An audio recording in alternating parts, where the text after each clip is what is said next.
and all of that where it bulges out. The time when they call and say, you want to surrender? He said, nuts. That's what the colonel of the general told the Germans, nuts. They thought it was sleep. Anyway, so he said in this movie, and from what I read, he said it in real life, he said, the whole world is at war. They're going to keep me out of it? In other words, this is the whole world is at war. Good God Almighty.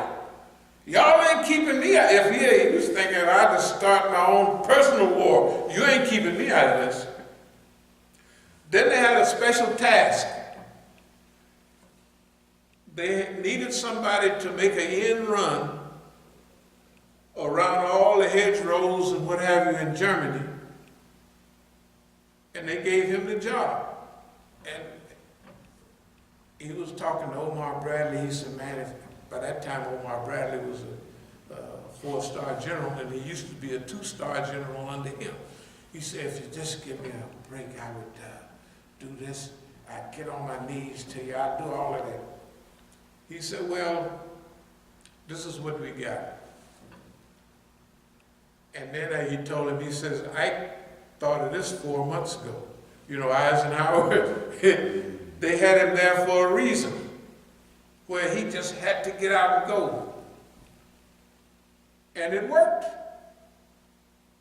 He moved more territory and he conquered more, not conquered, but hey man, they let him go at the right time in Germany. Okay, that means that people who are managing things have to know everybody that they're dealing with.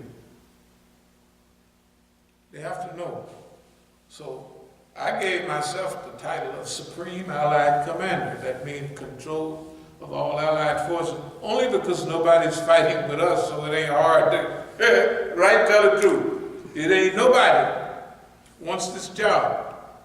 So these are just little stuff you write to yourself.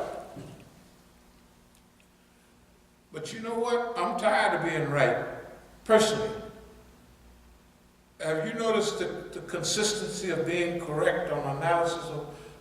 I'm tired of that. So, here's the offer. This is to the white man. Like we said, delay is not procrastination. So any delay we make, because we know we done got it figured out to where we didn't train for 500-round fight. So, you know, people don't know that them old prize fighters, you used to fight to the end. It could be 45 rounds. You know, they talk about Jack Johnson when he laid down in Cuba and the sun was in his eyes and he had his hand up. If you're knocked out, you don't have your hand up blocking the sun, right? You're knocked out.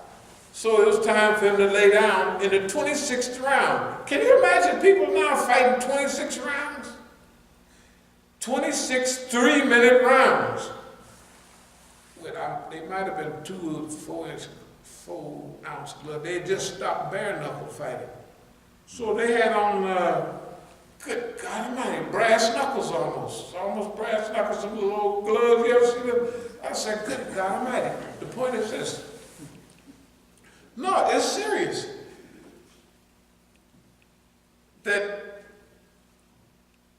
we feel this comes from having a lot of experience in all of this. And we have to do some Star Trek type things that are different. So here's our offer to the white man. I might as well get to it. No. We feel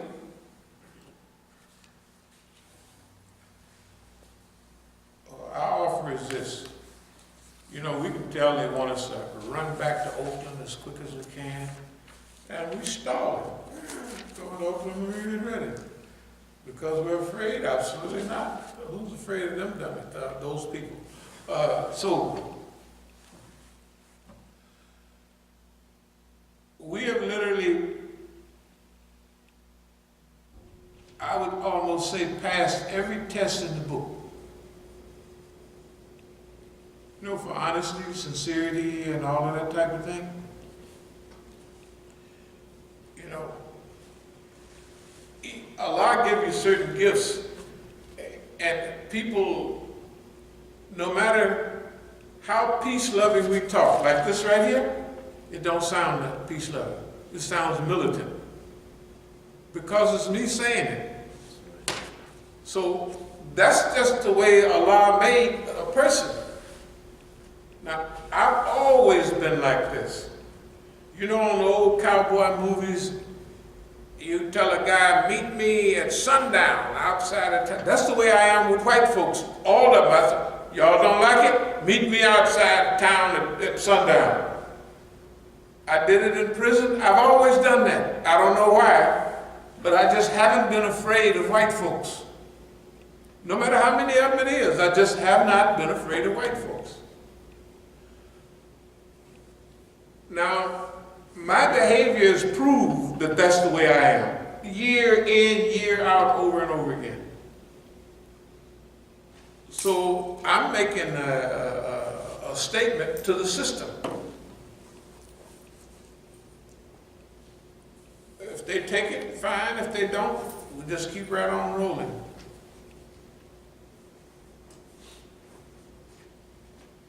This is an agreement that I'm suggesting to us from white folks. Now, our agreement is that you need a safeguard. You ran yourself crazy, you're going downhill, and that's the way that is. So here's a safeguard. If you got 5 or 10% of FBI and all that who are kind of honest a little bit, I want you to shift that crew that they be in charge, not in charge, but they monitor us. Now, our agreement is that we're going to do everything that's good for America, according to the way we see it, not the way they see it. Remember, it's give and take and everything. We're not agreeing to cooperate on nothing that is bad for a human being, bad for society, you know, bad for America. We're going to keep doing what we've been doing. But there's a value in it for him. Number one, he has a safeguard. It's like telling him, you're going down anyway, boss man. Now, why don't you take 5% of your resources and put them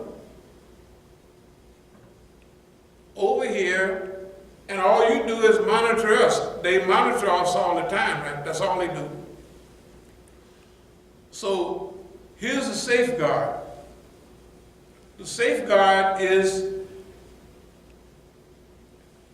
that no matter what happens, we're going to do what's good through our vision for America, for the human being, right? For humanity. Now, what is that going to cost you? That means we want a free run for the next several years. We want you to leave our family alone, stop running people crazy and turn them into tattletales. We want you to do all of that. And also, we want to do what we can do. That means that you don't have no right, according to the treaty, of course. It could be verbal, it could be anything, it could be a nod. I think that's a good idea. And no matter what you think, this is a serious proposal coming from us to them right now. The only thing we're saying is, we don't have no agreement to protect the Zionists. And finally, some of the white folks should be mad at, because you can speak against everybody, right? You can say, I don't like niggas. So what? I don't like Mexicans, right? I don't like Israel. Anti-Semitic, anti-Semitic, anti-Semitic, right? That's right. They don't have freedom of speech. Their first thing is freedom of speech. And they don't have that in America. You could talk about anybody but the Zionist. And Zionism is not Judaism. You remember the rabbis? Right. They practiced Judaism. What did they say? Oh, this is our friend. That's right. That's what they said. They're Torah carrying, Torah practicing. This is a good guy. Those are the good guys. No, that's what he said about you. Right, yeah. But we say it about them too. Because they call the Zionists swine-eating. Boy, you talk about us talking about, we couldn't even say that. What they say, we couldn't say it. But they can say it. Here's the point. We're going into very treacherous times. Everybody can see it. So let me break down what we're telling the system. We're saying, system, you've been bad. You've always been bad. And maybe you can't even do good. Maybe that's the way it is. But here's what we want you to do. Take 5% of your people and put them on us to monitor, to watch, and make sure we don't break anything we've said. Of course, we haven't said much, but we're not going to do anything to harm the interests of Muslims and the people. But here's a safeguard. When your house starts crumbling down, right, you'll be able to at least point to something, which is us. Now remember, we're saying we want the white man to stay out of our business. So if we develop 50 centers, we can develop 50 centers. You don't mess with our money, however much money we could make, it's okay. We're only going to use it for good anyway. And if it's something we don't like, we're going to tell you, meet me outside of town at 4 o'clock or at sundown. And they know that's what I do. I do that. I say that. I mean that. I have done it all my life. Cracker, if you don't like something, I don't know how I made it this long. Because usually the Negroes don't last that. So instead of getting scarified, I'm getting a little more like, hey man, meet me outside of town at 4 o'clock at sundown. But in real life, that's the agreement. Give people a chance to live, family, friends, everybody, instead of using them as snitches and tattletales. And in the meantime, we'll do what's good for America. You don't have to worry about us trying to destroy America. Right? You don't have to get involved in our financial, because everything we're gonna use it, it's gonna be good. You talking about making America great, we might be the ones that pull it through. You just leave us alone. We're gonna rescue, if we can, white folks, Mexicans. We want everybody to get a piece of this goodness. That's actually what we want. It just don't sound like it. I don't know how to say it any different than what we've been saying for years, right? I don't know how to say it any different. But they've got to get beyond the climate of hate and suspicion. And if we can't tell you what to do, we don't like you. That's a problem. It's their problem.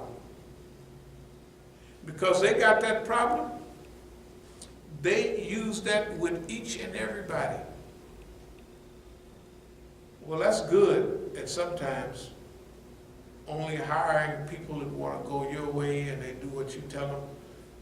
But I think that's like clickism now, that time to pass.